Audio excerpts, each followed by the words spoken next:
Well, this starts National Cybersecurity Awareness Month, and we have a really interesting story. Our guest here, Gary Milewski, is with the company Snoopwall.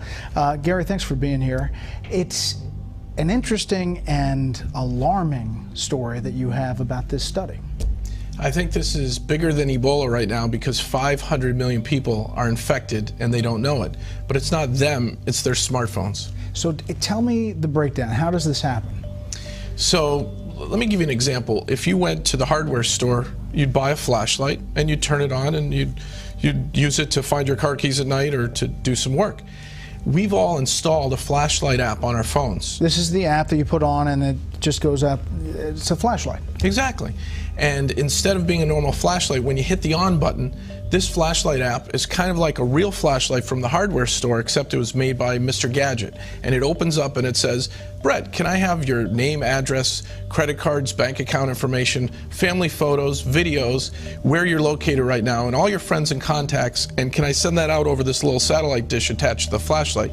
You probably wouldn't buy that flashlight and you wouldn't hit the on switch. But that's what's happening? That's what's happening. The top 10 flashlight apps today that you can download from the Google Play Store are all malware. They're malicious, they're spying, they're snooping, and they're stealing. So where does that information go? What happens to it? So I've been tracking down where it goes, and I've found 3 countries so far: China, India, and Russia. And they use it for various purposes, I guess? They use it pretty much, it seems, for criminal purposes, but if a nation state wants to collect a lot of information on Americans, this is a great way to do it because everybody installs a flashlight app. So what do you tell people? Don't install flashlight apps, period? In some cases, you actually have to not only uninstall it, but you have to factory reset your phone because they install Trojans that when you uninstall some of these flashlight apps, the Trojans are still installed waiting to run and operate in the background while you're doing important things like mobile banking or reading your contacts list and things like that. That's amazing. This is a new kind of finding? It's a new finding. So at Snoopwall, I had my team do a vulnerability assessment of the top 10 flashlight apps, and we created a threat report, which we put on our website, that shows that because this is the most downloaded app, I was always wondering why things were happening in an odd way on my phone, where my GPS was being activated and my contact list. So I had my team look into it, and we discovered this. This is brand new information. Top 10 flashlight apps, 500 million downloads, all acting in a very malicious way. So if you're telling somebody now, what would you tell them to do? Drop that app and restart your phone? Drop the app, go back to where you bought your phone and ask them for help on a factory reset. Back up your contacts before you do a factory reset. Back up just core information that's important to you, maybe some family photos and your contacts list. And then really just go for a factory reset, which wipes all the hidden data areas where the malicious Trojans are getting installed. Now, are you hearing anecdotally that this is happening? People saying there's something weird's going on, or I mean, obviously you did your own investigation, but are people reporting it? People reported this to the FTC, and the number 2 flashlight app was sued by the FTC, and they just recently settled. They had 50 million downloads at the time, and Brightest Flashlight, which most of us have on our smartphones, had to, in the settlement, agree to put up a privacy policy before you run their app. The privacy policy, Brett, is 25 pages of legalese saying, yes, we spy on you, yes, we geolocate you, yes, we want your mobile data off your phone. We want all this info, accept or don't run our app. And most people don't read it and they hit accept. That was their settlement with the FTC. So you just scroll down, as many people do, and through all of the legalese, and people push accept. You don't even have to scroll. The buttons are right there on the front page of the new version of Brightest Flashlight app, and they're up to 100 million downloads now. How big a deal is cybersecurity now? We hear about it, we do stories about it, but how big a deal is this for our culture as we get more and more people with phones, smartphones, and using their computers? I'm worried about kids, teenagers, families that, you give your kid an iPad or a Droid tablet and you let them play and they install apps that do these things, that geolocate your children. And if they're online predators or cyber criminals, they're going to get at our families because this is the back door into our homes. You say and then did some data mining and internet research for another 3 years after that, and then did some data mining and internet research for another 3 years after that. And it all kind of, I spent a lot of time online looking at a lot of stuff. And went through the general garden variety, conspiracies we won't get into here. Everybody knows what they are. The other announcement, you might as well make that one, because we're going to have to tell people sooner I or don't later. know. I think you need... You want me to do make it? Yeah, I just want to put it all on you. All right, fine. Patricia and I will eventually be moving the show to a brand new internet podcast radio station thing. And it's going to be called, if I'm not mistaken, theflatearthshow.com or .net. It's the Flat Earth Show Network. So Yes. it's going to be similar to other networks that are out there, but it's going to be dedicated to Flat Earth and Flat Earth related tangents. And we're going to be going over there. In fact, we're going to be doing a daily show there. The Flat Earth and Other Hot Potatoes is going to be going over there, and other things and other people. We're not going to say who.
And it should be a lot of fun, but it's going to be a subscription service. You can listen to it free, of course. We'll be as transparent as we can here. You can listen to it free if it's live.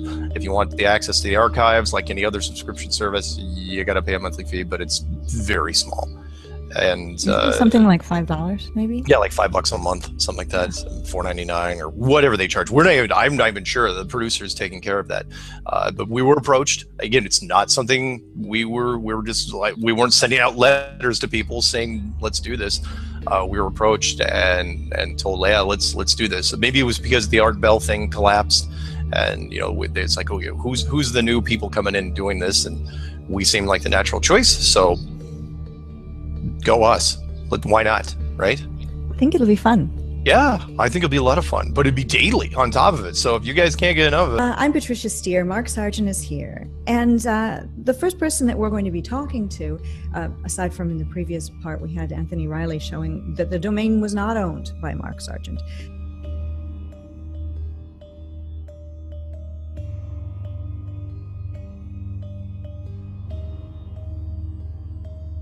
And what we're talking about is, I don't know what to call this, domain gates or app gates. Maybe there will be a name for this as time progresses in Flat Earth. But we have the owner of Metatron and iMobilize, that's a company associated with them. And his name is Ralph Joseph Rio. And he is not appearing on camera. And he'll tell us why. But please, before you say, oh, not on camera, he's not real, it's fake, he's an actor.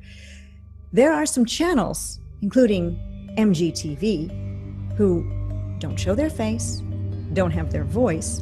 We can't check into their background. We have no idea who they are. And there's some Flat Earth channels that are wonderful people, but they never show their face. So please try to keep that in mind. I'm doing the best I can. Joe, thank you for being here. I really appreciate you taking the time to come on and discuss this issue. I'm sure that you were just minding your own business when I emailed you and said, hey, would you be willing to come on and talk? Could you just tell us a little bit about yourself, how you got involved with the company Metatron, and what your role is in that company? Sure. Thanks for inviting me on your show. Hi, Mark. Basically, I approached Mark a few years ago because I noticed Flat Earth was trending highly in YouTube, and we were testing a new business model. Oh, by the way, I'm the CEO of Metatron Incorporated. Our app division is called iMobilize, and we've been around for about 9 years. Anyway, we wanted to test a business model where we would convert free subscribers, YouTube subscribers, to paid subscribers.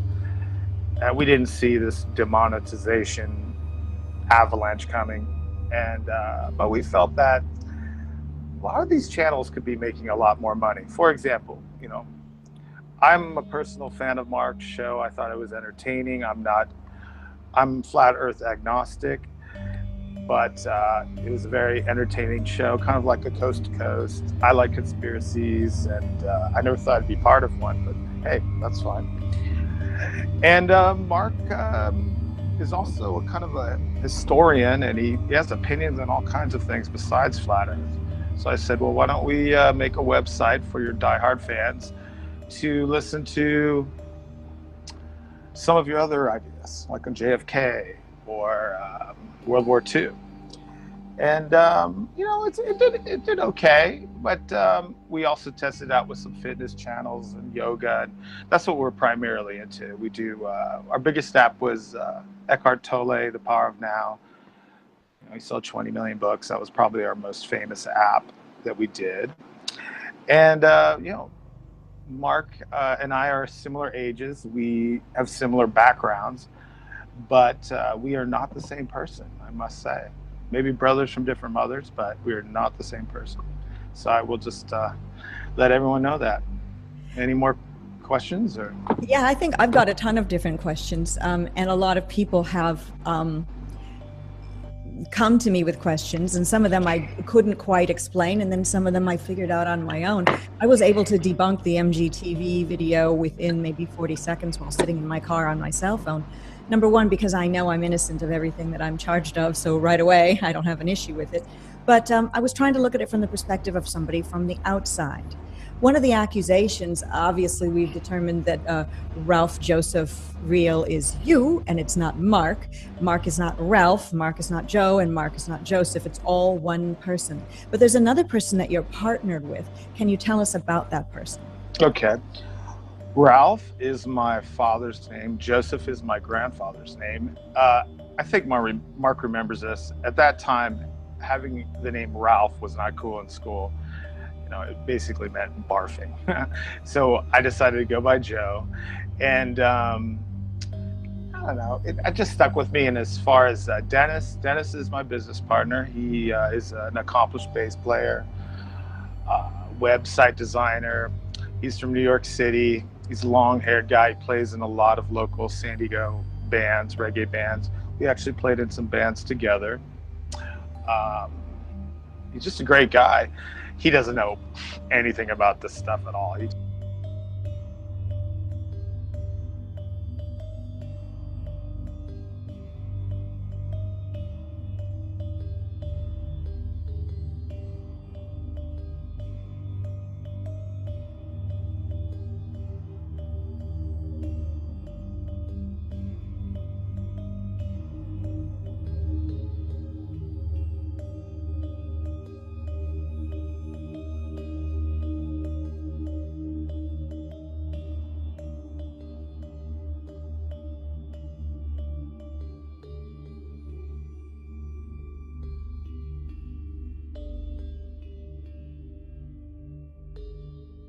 Doesn't even pay attention to YouTube at all. He just likes to play his music and tour around town and chill at his house. And he's really good at accounting and paperwork and all the stuff I don't like to do. So that's basically it. He's a long-term business partner and friend, and that's the story of Dennis Sluka. Dennis Sluka. Okay, so we've determined that part. Now, you're a musician too. Some people have been trying to find out who you are and have found a couple of different musicians. Which is the one that is you? Okay, so there's three Joe. I was in a band called Emote. That's probably my most famous band.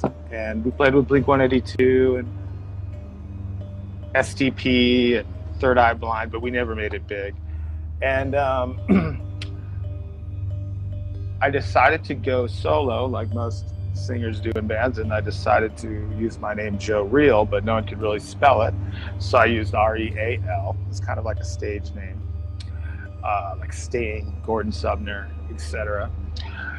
And it turns out there's 3 Joe Reals on iTunes right now. I was the first. There's one guy that's a rapper. I don't know who he is. And now there's a new guy who's really good. I wish it was my music. It's kind of jazzy, tropical, bossa nova type of stuff. He probably has 12 or 13 tracks on there. Right now I have about 3 songs, and I am coming out with a new album.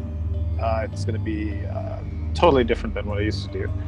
But that's the story. I haven't trademarked my name yet. I probably should get on that. And